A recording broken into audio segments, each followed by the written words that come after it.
All right, so we've got 2 cans of drained corn. And if you're watching your salt intake, don't worry, you can get unsalted. You can control all that for this recipe.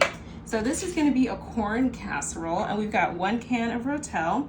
So if you like something spicy, you can crank this up as high as you want to. You can get the spicy version of Rotel, which is so good.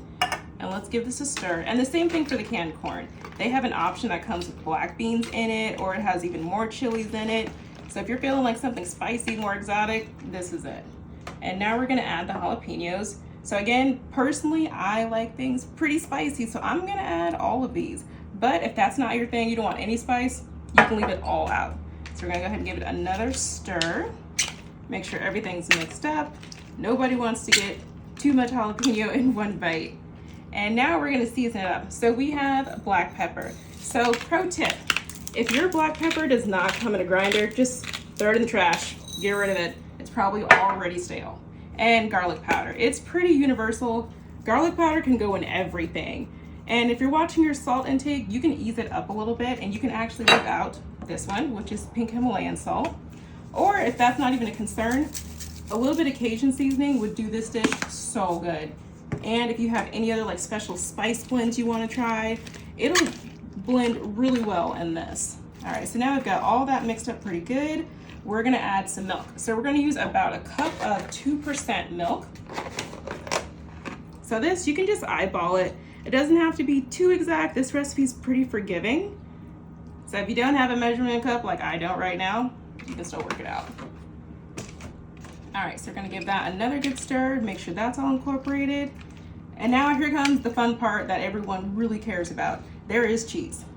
So we're gonna start with mozzarella cheese. So this is just shredded mozzarella cheese. I would recommend staying with shredded. Maybe don't go for any cubes. You can cut it up. There's just gonna be more work for you in the end. And who really wants to do more work when we can do less?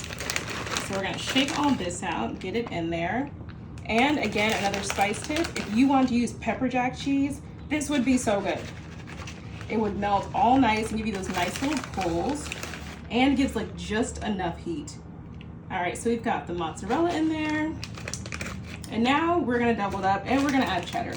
Cheddar and pretty much any type of holy string cheese go together so well.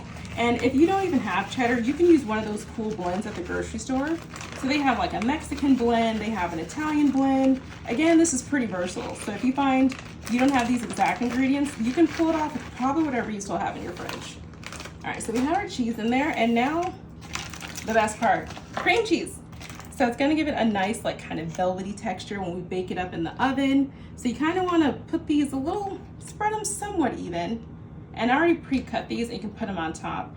And again, if you have those flavored cream cheeses in the grocery store, they come in like green onion and roasted bell pepper and garden veggie.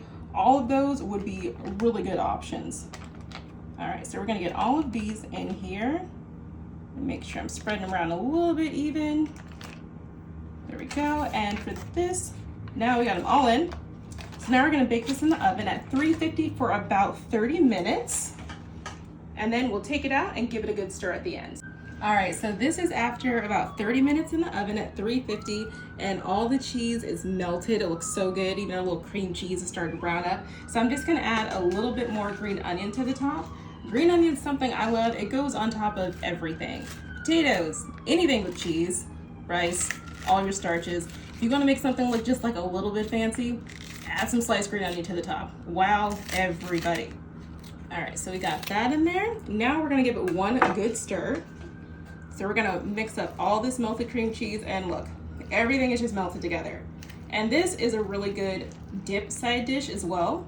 So if you have some tortilla chips, Fritos, corn chips, or even potato chips, this is definitely a scoopable type of casserole dish. Definitely good for your parties, Super Bowl, birthday parties. This is a really good mix for that. All right, so now we've got everything stirred up, nice and good. Let it cool down just a little bit so we don't burn anybody. There we go, and look at all the string cheese. It looks so good. It came out perfect. And how easy was it? We just put a few things into a pan, stirred it, baked it, and now we are all done. Dinner is ready, the party is set to go.